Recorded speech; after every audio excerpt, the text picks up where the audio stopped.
Hey everyone, it's Christopher, aka the Bronze Age Nerd, and I have a couple guests today. We are joined by Tom Sniegoski, a longtime novelist and comic book writer, and his new writing partner on the Vampirella Vampiverse comics, Jeannine Acheson. Welcome to the show, guys. Thanks for having us. Absolutely. Thanks for being here. It's really a pleasure to get a chance to talk to you. I always love talking to writers, especially because they have so much to say about the stories and the comics. So I think it's going to be a really fun interview where we can talk a little bit about your upcoming comic book, Vampirella Dark Reflections. The first issue is coming out on June 5th, 2024. So you can still get that ordered at your comic book shop or wherever you order your comic books. So this is actually I believe the third story that you guys have told together in Vampirella, as far as you have the Vampiverse comic book that came out, and then you had a one-shot as well, right? Yeah, actually, this is the fourth, right? Oh, okay, cool. Yeah, because we had the Vampirella, the Valentine's Day special. Right. Oh, right. And then it was the Vampiverse, and then the Vamp. And then this one.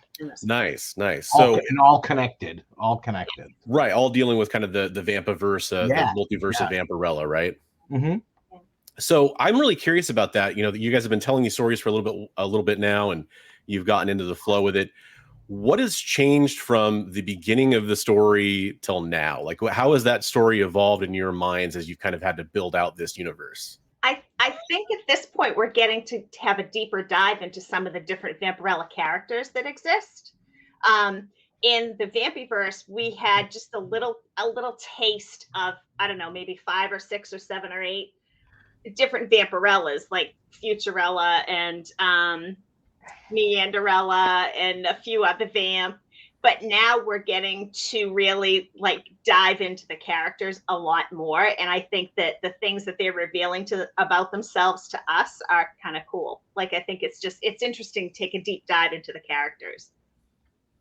Awesome. Yeah, it's definitely, I know comic book fans are no strangers to multiverses, and it's kind of become a really in vogue thing these days. But I think it's fun that we're seeing a multiverse for a character who hadn't really previously had one, where we're kind of getting to flesh that out. What has been the most fun thing of being able to kind of create this new chapter in a Vampirella? Vampirella stories have been around for decades now. Right. You two are exploring kind of this new chapter. What's been the most fun thing about that for you? I think with me anyway, I was writing Vampirella in the 90s. So to be able to come back to the character and look at her differently, look at these various different incarnations of her through various alternate realities is kind of neat, because you always start with the core. You're like, all right, this is Vampirella, but what's different about this particular world that would shape this Vampirella into a different kind of Vampirella? So there's the familiar, but yet at the same time, there's all these kind of new twists and turns on the character that makes it interesting for us as writers to kind of go, all right, normally we would do this, but now we do this, and it just becomes a whole different thing. It just becomes a lot more interesting for us as writers. Yeah. And that leads me to a question that I had. When you're thinking about this multiversal character, obviously a lot of the fun of that is getting to create versions of that character that have a different background and different aspects. Do you two have a core belief or concept where every version of Vampirella has to contain this one nugget of truth for that character, or are you willing to kind of color outside the lines when it comes to that? I think all Vampirellas do have that one little thing that makes them special and makes them Vampirella. But in this miniseries, we kind of flipped that on its head, and this Vampirella is not like the others. Yeah, this Vampirella went down a bad path. Things didn't quite work out for this Vampirella, which kind of shaped her and the world that she lives in. Yeah. So yeah. Cool. But I think Jeannine's right. I think there is always that initial thing that makes you start. All right, here's Vampirella, but now where do we go? How do we expand outward from Vampirella to make her the character for whatever particular world that we're working on? And this Vampirella definitely started out that way, but didn't necessarily end up that way. Yeah, there was some things in her past that sent her down a rocky road. Oh, interesting. Okay. And that actually perfectly leads to my next question, which is for readers that have been following along with all of the stuff that you have done for Dynamite with the Vampirella comics right now as a team. Yeah. What can they expect from this upcoming series? We alluded to it a little bit right there, but what's the elevator pitch on this particular miniseries we're getting? I think that the elevator pitch would be, if you've been exposed to the Vampiverse, you're gonna it's a combination of the familiar and the unfamiliar. There are going to be aspects that we introduced in the Vampiverse series that now come into play with this Vampirella and this new world. That's kind of the various lines of the fabric of reality in this series. This one particular world where Vampirella pretty much has gone missing. But people don't know, the reality core, which is kind of like the policeman of the Vampiverse, like to make sure all the various realities are functioning properly. A Vampirella has gone missing, and they send an agent of the reality core to this world to see what's going on with this Vampirella. But the agent they send is actually Lilith, who is a daughter of Vampirella from one of the other realities. So that's where the whole Dark Reflections thing comes from. So is Lilith going to be the protagonist of this particular miniseries? Yeah, both. We have Okay. Lilith, and we also have a Vampirella. So we have these two kind of characters playing off each other, which is very interesting. And again, where the title Dark Reflections comes from. Awesome. No, that sounds really cool. I think it's going to be fun to kind of keep exploring, this sort of splintered universe that we've been getting established now. Yeah, it's just really fun. I mean, it's ridiculously fun. I can imagine. I mean, especially the idea to me of breathing new life into a character who has been around for a long time. And I don't mean that to say like gotten stale or anything like that, but I mean, it's in a character that's been certainly in a certain vein for a long time. So to do something a little unique and different, I think is definitely a welcome approach. Yeah, definitely. Speaking of which, Tom, you have a long established career as a novelist, comic books. I mean, folks, if you don't know, Tom has worked on, if you could think of a property that was around, since the 90s or so, and in some cases before, he's probably worked on it at some capacity, right? So dig through those long boxes, and I'm sure you're going to find some Tom comics. Three for a dollar. But you've had that long, career, and I've heard you mention in one other interview that you like to draw upon, especially some of your prose work and novels, for some of the stuff that's happening in the Vampiverse. Is there any other untapped element that you've worked on in your past that you're hoping to kind of maybe play on some of the themes for some of the Vampirella stuff we have coming in the future? Oh wow, that's what's that? I'm glad you got that question. What's so funny? I always find myself returning to the old Marvel monster comics from the 70s. Yeah. When I'm writing my horror superhero-esque type books, my brain always goes back to Tomb of Dracula, Werewolf by Night, The Living Mummy, The Golem. Because that stuff was like this. It was massively comfortable. There was just like your childhood blanket with those titles and I just remember how much fun those books were. They were horrific. They weren't that horrific, but to a kid they were more monstrous and horrific. But there was just something so ridiculously fun about those titles too, that I always try to bring an element of that especially to Vampirella. I think that's super important to my interpretation of that character.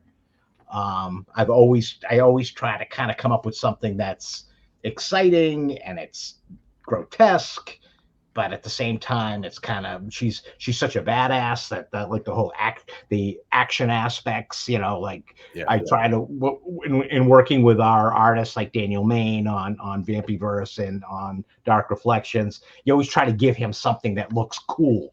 Like, hey, draw this because that's in your face. That's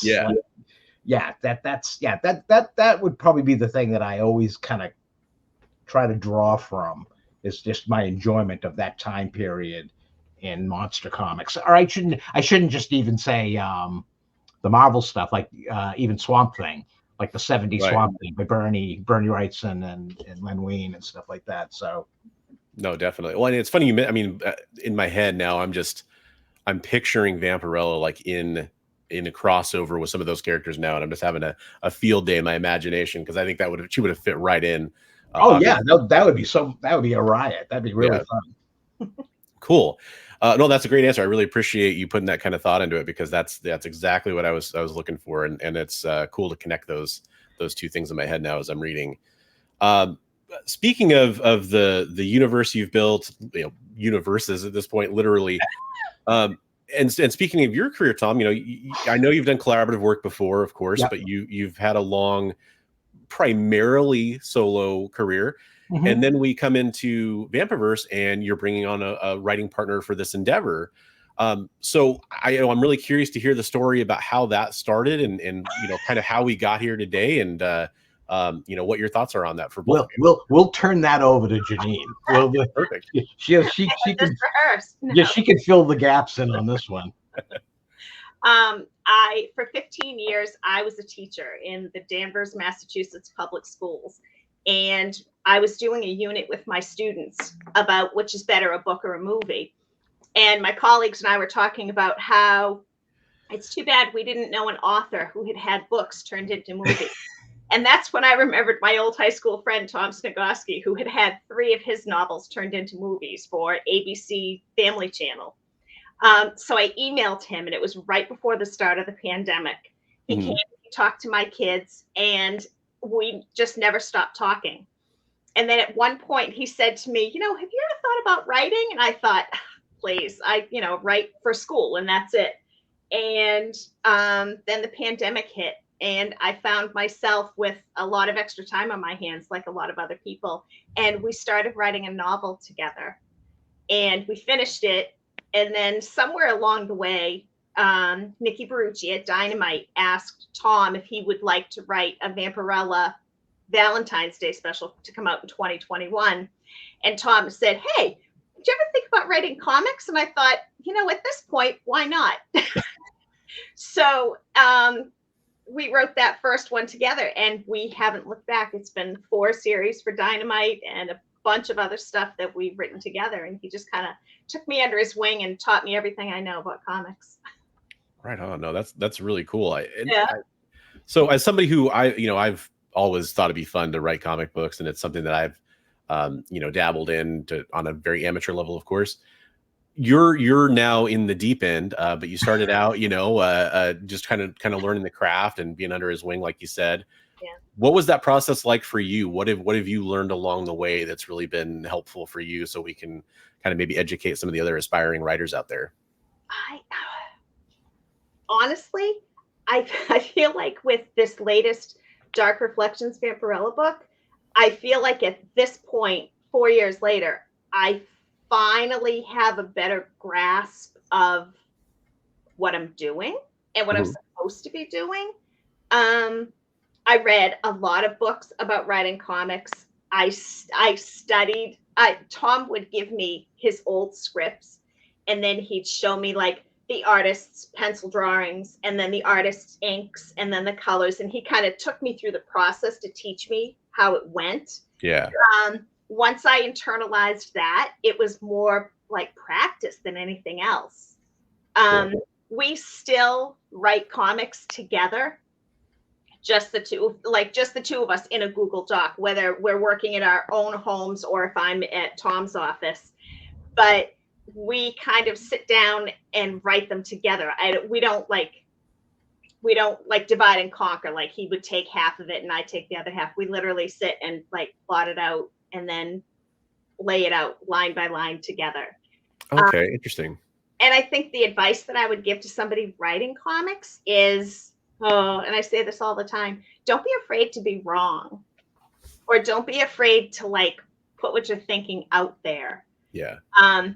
I did that. I always told my students that, and it was always true, but it was really hard for me to accept that in myself and to put an idea out there and have him go, that's great, or that's ridiculous, or, maybe it would work if we did this. So that's definitely something that I'm still struggling with Hmm. a little bit less maybe, but just to kind of put things to let it get out there and to not be afraid or be embarrassed if it doesn't work. Okay, interesting. Kind of Definitely. Yeah. throw it all out there and see what sticks. Yeah, and it's important advice. I mean, with the creative process, you'd have to get the ideas out there. Otherwise, if you're afraid to put yourself out there, it's definitely going to limit what your creative potential could be. And you need that feedback, right? Whether it's good or bad, on Yeah. how things are going. Yeah, Yeah. I mean, that's what you learn by making mistakes. and comics is such a crazy art form in terms of like it's like literally you're throwing stuff into a pot and stirring it up. It's like, I mean, because not only are you working to create your story and your dialogue and your characters and things like that, you're going to be working with an artist who's then going to be interpreting those crazy words and stuff like that. So it's a really, it's super collaborative on multiple levels, so Absolutely. yeah. And that's actually leads right into my next question. You guys are doing great on these transitions for me. I really appreciate that. My next question is, and this is something I always love to ask writers, and I ask artists kind of the opposite question. When it comes to writing scripts, there's definitely different dynamics between different writers and different artists, of course. But what is that process like when you're starting to work with an artist for the first time? Like, how do you establish how much detail you're going to give about the layouts and panels versus the creative freedom you want them to have? Like, what's your process been like for trying to establish that with different artist teams you've worked with? Like, I think the biggest thing is if we have not worked with this artist before, I think we find ourselves a little more illustrative in terms of like our panel descriptions and our page breakdowns are maybe a little more detailed than if because we're not familiar with what they like and what they don't like. Like, and for example, like with Daniel Main, who we worked with on like 3 separate series for Dynamite, he gets it. It's there's more of a shorthand. So we kind of like, you know what? I'm not 100% sure how this should look, but Daniel will handle it. So you kind of give Daniel just enough and he runs with it. So there's definitely a shorthand. There's definitely he gets us. He understands where we're coming from. Whereas sometimes better than we do. Yeah, sometimes. Okay. Yeah. Sometimes his visual interpretation of what we told him about is way more interesting than what we were picturing in our heads. Yeah. So that's neat. That's really cool. That doesn't happen too often.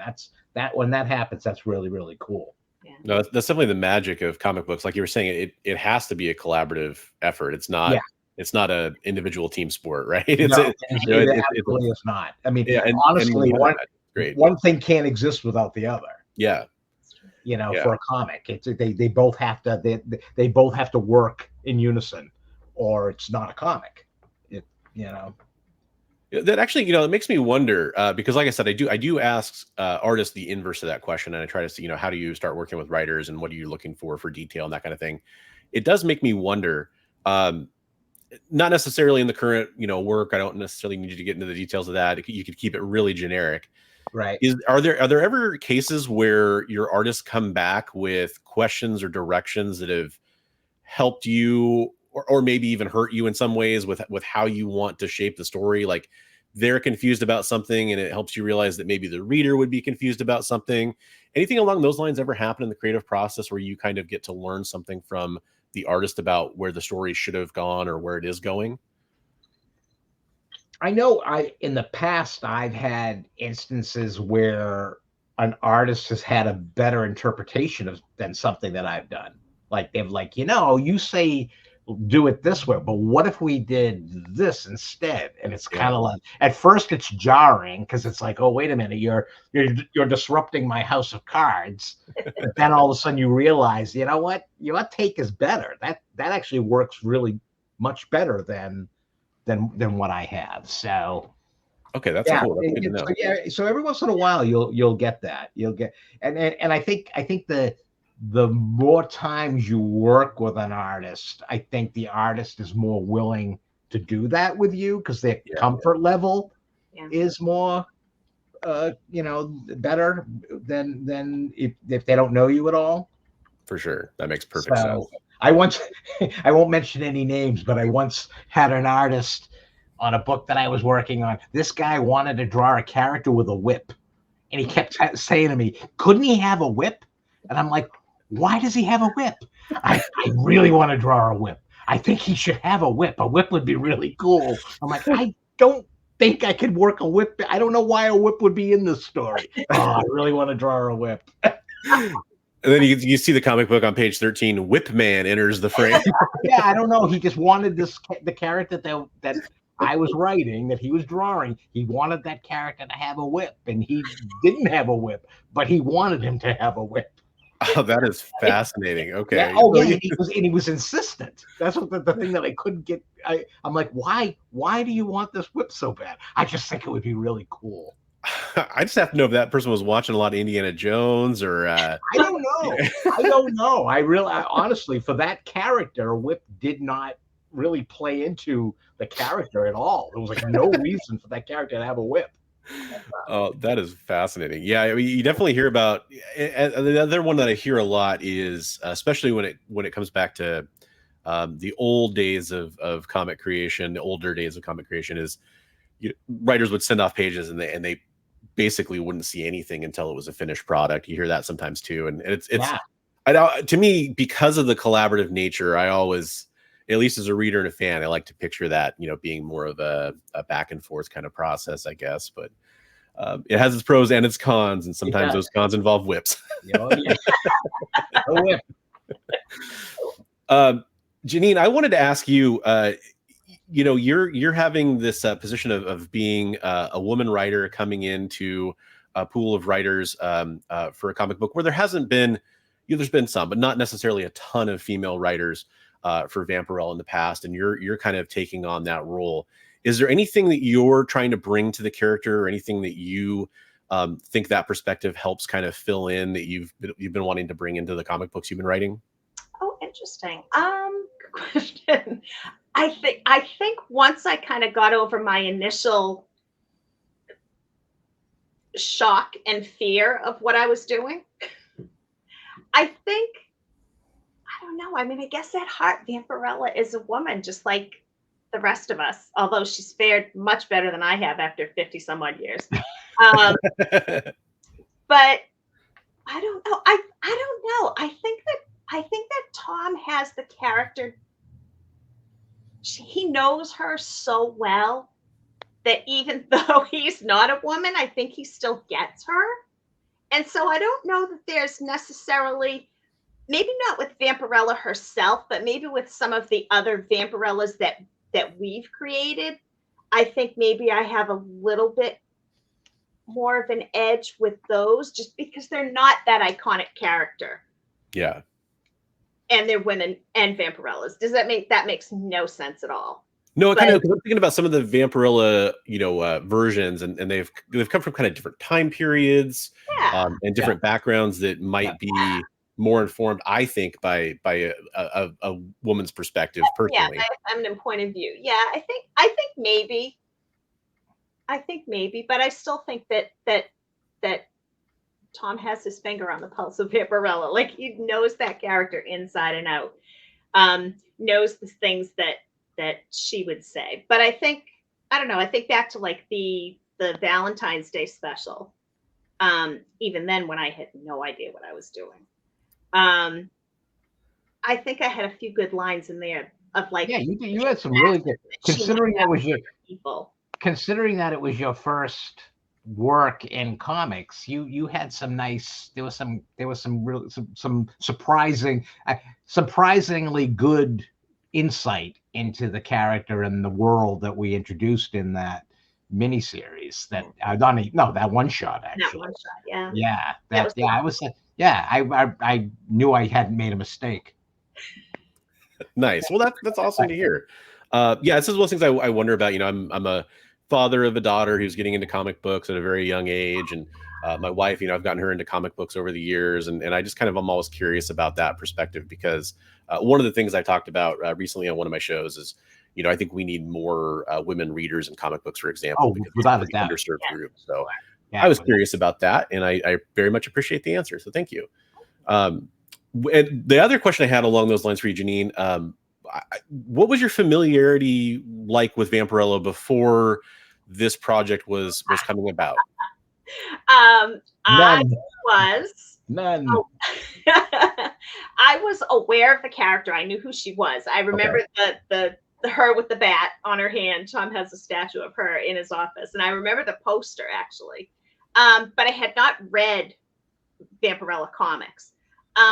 When Tom and I started collaborating, and it was about 5 years ago when Nikki Brucci asked him of Dynamite, asked Tom to come back to his Vengeance of Vampirella. Yeah, to basically pick up where I left off on Vampirella 25 years ago. Yeah. In a new incarnation of Vengeance of Vampirella. Yeah. So I started kind of poking around then, and then as Tom was writing those scripts, I was reading those scripts, and I'm like, oh, she's pretty cool. Like, yeah, she's a badass. I'm liking the trench coat. Yeah. But yeah, I was familiar with her in that I knew that she was a comic character, and I was familiar with her as being a daughter of Draculon or daughter of Lilith, and that was about all I knew about her. But I kind of, jumped in with both feet when Tom started writing that series a few years ago, or 5 years ago, actually. Yeah. That makes me wonder then. So, like, what was some of the reading that you like? Actually, even beyond just what you went and sought out to read about the character, what were some of your favorite Vampirella stories that you ended up discovering in your research? I didn't know that was going to be a test. I don't know. I think probably I didn't read a whole lot of the stuff that Tom had done in the 90s. I read some of Christopher Priest's, which were really cool. I liked those. Very talented, yeah. And I think I liked Tom's run. I don't think I read all of them, Tom, sorry. But I liked the run that he did with just recently, his last run with Vampirella. That was cool. I like the fact that she's, in general, that she's just got a really good head on her shoulders, and she's one of the good guys. Yeah, absolutely. How about you, Tom? Is there a favorite Vampirella story that you like to, a classic tale that you like to go back to? I'm sure there's of my own material. You know what? I will take that answer as well. But I was curious, especially like maybe even when you started back in the 90s, was there a tale that you kind of went back to? Yeah. I love. I look back on it and I laugh, but I created a character named Hemorrhage, and I was so proud of that character because he's so screwed up. He's just a mess, and I get to bring him back when I returned to Vengeance. So that was a lot of fun writing him X amount of years later, especially since so much time I actually played with the time. So when my Vengeance of Vampirella ended, she dies. Mm-hmm.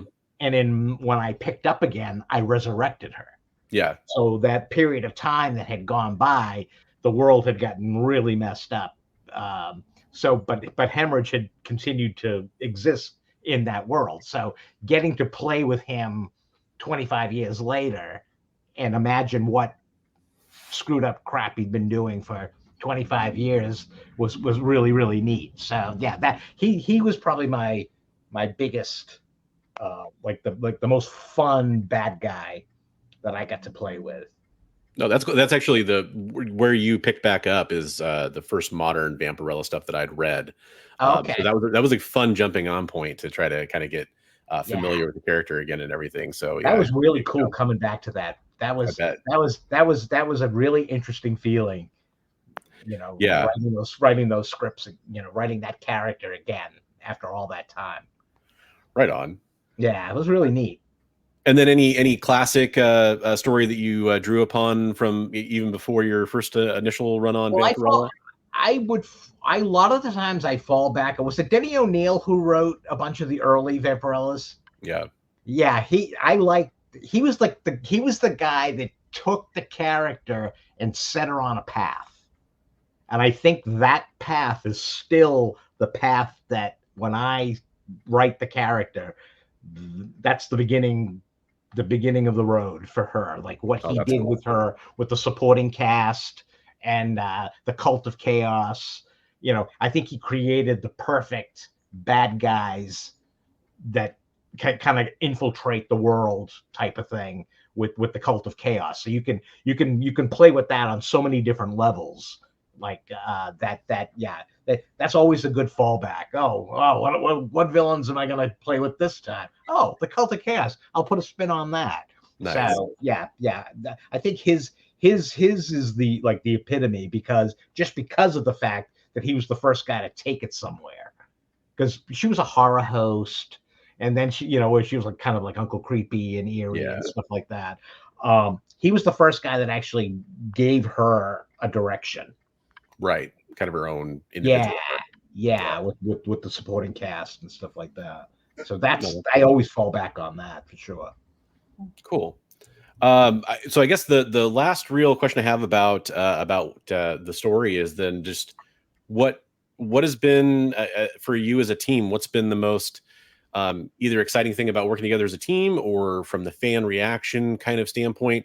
What's been like the takeaway for you two on this experience? I think for me, learning everything I've learned about comic writing over the past several years.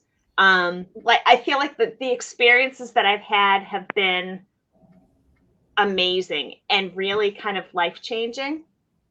Like at this age, I honestly didn't think I would find a new career. Like this is my 4th career. And so all of that has been surprising and very fulfilling. And I never really thought of myself as a creative type or a creative person. And it's kind of changed the way I see myself. And so I'm like very happy and very grateful for all the opportunities that I've had, like with Dynamite and with Tom, and so it's been nothing but fun and enlightening. So yeah, that's cool. I find that working with Jeannine has kind of opened my eyes again to the whole writing process. I mean, I've been doing it for so long, you're kind of getting into almost an autopilot. So that opportunity to teach somebody something, or like teach them the craft, so to speak, is kind of like reinvigorated my excitement for the craft. It was kind of like, oh yeah, I used to really love doing that. Now I'm kind of like, oh, that's what I liked about it. It's kind of like forced me to step back and kind of be re-energized by the teaching process. So yeah, I mean, it's very easy, I think, when you're doing this kind of job all the time for a long period of time. I think it's very easy to kind of fall into you just kind of like going through the motions. Yeah. With your deadlines, and oh geez, I gotta get this stuff done because I got something else that's got to get started right away. And I think being able to like kind of step back from that a little bit and then like work with somebody who's unfamiliar with a lot of aspects of this creative process, it's kind of like reintroduced me. It's kind of like starting over again. Yeah. And that's been super fun and super exciting, and it manages to still be super fun and super exciting. So I haven't fallen back into the doldrums yet. I haven't yet. Not yet. Next week. Next week is all downhill. Wait till issue 2. Well done. It's all downhill from here. Yeah. Well, no, I think it's really, just as somebody who's talked to creators, when you see, like in Jeannine's case, it's the excitement of starting to feel maybe more comfortable in the craft and kind of getting that under her belt. With Tom, talking about the, kind of maybe taking on the mentor role a little bit, and that's a little bit of a new thing that's exciting for you. Yeah. When you see those exciting things happen for the creative team in real life in the process, in my experience, it always carries over to the finished work, and it always produces better comics for us as readers. And so that's really awesome to hear. Well, what's fun about it is I've been a comics fan for so long, and now I've got Jeannine, who wasn't all that big of a comics fan, but now I've got her excited in the art form too. So it not only did it reinvigorate my interest in the actual process, it invigorated the reading. I can't wait to pull something off my shelf and say, read this. This is super exciting. So the ability to share that is even really nice too, because I know she hasn't seen it. It's like look at this. You haven't read this yet. Yeah, I haven't read that. Blank slate. Yeah. Well, it's also nice to be able to show her different styles of comic book writing. I mean, there's so many different writers and artists and things like that approach this art form so uniquely and so differently that it's like, look at this guy. This guy does it this way. Here's your Alan Moore's. Here's your, here's your Ron Mars. I mean, everybody approaches it somewhat differently, and the voices are so unique, and a lot of times that it's kind of neat to show what can be done with the art form. Right. So, and like as a newer writer, I imagine that's just helping build your toolbox up a little bit. I think it just shows you how much can be done. In comics. Yeah, that's true. I feel like I'm definitely more discerning, and now I'm able to form opinions and react to things and have an opinion about it that is actually a little bit informed. Before it was like, oh, I like that, but I don't know why, or I didn't like that and I don't know why. But now I can say, oh wait, I feel like the artwork in this is, really good. Or look at that page layout. Like I feel like I'm a better informed reader now, which helps me in my writing. Yeah, definitely. Absolutely. And speaking of being informed readers that are entertained out there, I highly recommend checking out Vampirella Dark Reflections #1. It is coming out on June 5th of this year. You still have time to go get it in order at your local comic shop or wherever you order your comic books from. And hey, while you're at it, you might want to go check out like a trade paperback of Vampiverse, or go pick up some back issues to get caught up on the story so far if you haven't been reading along, or the Vamp, or the Valentine's Day special. Valentine's Day special, a lot of people really love that particular comic book. That's a really good one to go check out, I think, as a good starting point. And then definitely read Vampiverse and get ready for Vampirella Dark Reflections, coming on June 5th near a comic book retailer near you. Awesome. Is there any this is gonna be a 5-issue arc, right? Is that correct? Or is it? Okay, cool. Yeah, so 5 issues. So get started on those polls, add it to your poll list out there, and let us know in the comments down below once the book comes out, and if you're watching this interview, what you thought about the comic book, or what you think about any of the Vampiverse stuff that they've done so far. And we look forward to seeing you in the next one. Thanks a lot, everybody. Thanks for being here, Tom. Thanks for being here, Jeannine. I really appreciate getting a chance to get to know both of you and sharing your stories. A lot of fun. Pleasure. All right. Hopefully you'll ask us back. 100%. Yeah, you're welcome back anytime. So we'd love to see you maybe on the next story arc you guys might have planned. Maybe we'll talk to you then. Okay. All right. Thanks a lot, everybody. Have a great day, and we'll catch you in the next one. Thanks. Thank you.